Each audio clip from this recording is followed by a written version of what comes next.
Yaponiyaning poytaxti Tokioda Osiyodagi kishilik huquq, erkinlik va demokratiyaga hurmat va ittifoqlik namoyishi o'tkazildi. Osiyo davlatlaridan kelgan kishilik huquq tashkilotlarining a'zolari poytaxt Tokioning Shibuya rayonidagi Birlashgan Davlatlar Tashkiloti universiteti binosining oldida yig'ildi. Birma, Kambodja va Mongoliyaning bayroqlarini ko'targan namoyishda terrorchi Xitoy Uyg'ur qirg'inchiligini to'xtat, Sharqi Turkistonga erkinlik, suvchi quyib berilsin, Janubiy Mongoliyaga yordam qatorliq shuarlar to'landi. Faoliyatga nurg'un Uyg'urlar qatnashgan bo'lib, Xitoyning Sharqi Turkistondagi irqiy qirg'inchiligiga qarshi namoyish qildi.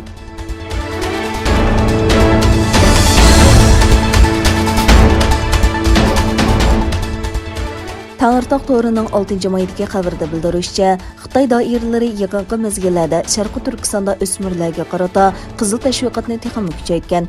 Xabarda aytilishicha, Xitoy Sharqi Turkistonning har qaysi o'rta boshlang'ich maktablarida qizil naqshlarni aytish, qizil hikoyalarni so'zlash, Xitoy Kompartiyasining tarixiga aloqador bilimlardan zehn sinash musobaqasini o'tkazish, qizil tarbiya bazalarini ziyorat qilish qatorliq vositalar bilan Xitoy Kompartiyasining tarixini o'rganish tarbiyasini kuchaytgan.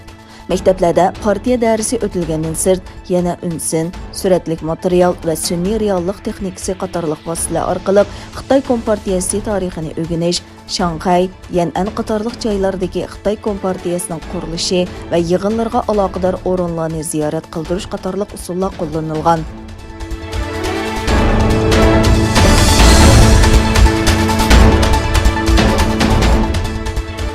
Xitoyning Uyg'urlarning keng ko'lamlik majburiy emgakka selishi Amerikadagi quyosh energiya taxsis jamiyatlarini tadbir elishga majbur qildi.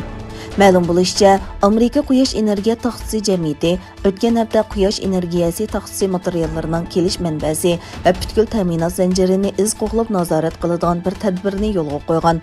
Amerikadagi ta'minot zanjiri nomli savdo to'rining xabar qilishicha, quyosh energiya taxtillarining ta'minot zanjirini iz qo'g'lash tuzumi nomli bu tadbir maxsus Uyg'ur elidagi kishilik huquq tafsandachiligiga qaratilgan ekan.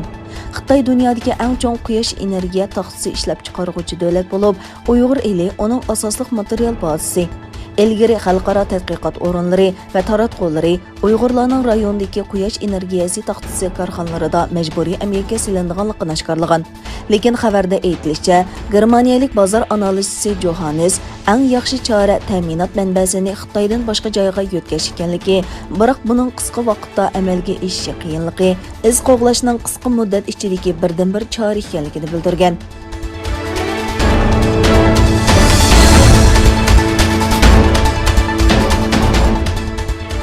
Amerika Davlatlik aviatsiya va olim qatnashi idorasi raketa parchalarining kontrollikdan chiqib, endi okeanga tushib ketish masalasida Xitoyning mas'uliyatini ado qilmagan deb tanqid qildi. NASAning boshqaruvchisi Bill Nelson o'zining ijtimoiy aloqa hisobida bayonot e'lon qildi. Nelson mundaq dedi: Olim sayohati qildigan davlatlar qaytib kelgan mashinalarning kishilar va mulkka bo'lgan xavfini eng tuvan chekka tushirishi kerak.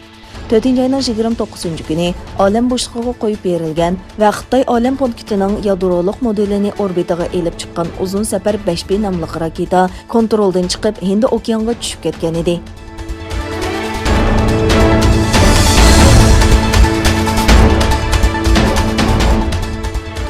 İsra'ىلىيەنىڭ مەسجىدى ئەقسادا ibodat qiladigan falastinliklarga qilgan zoravanlىقى davomlashmoqda.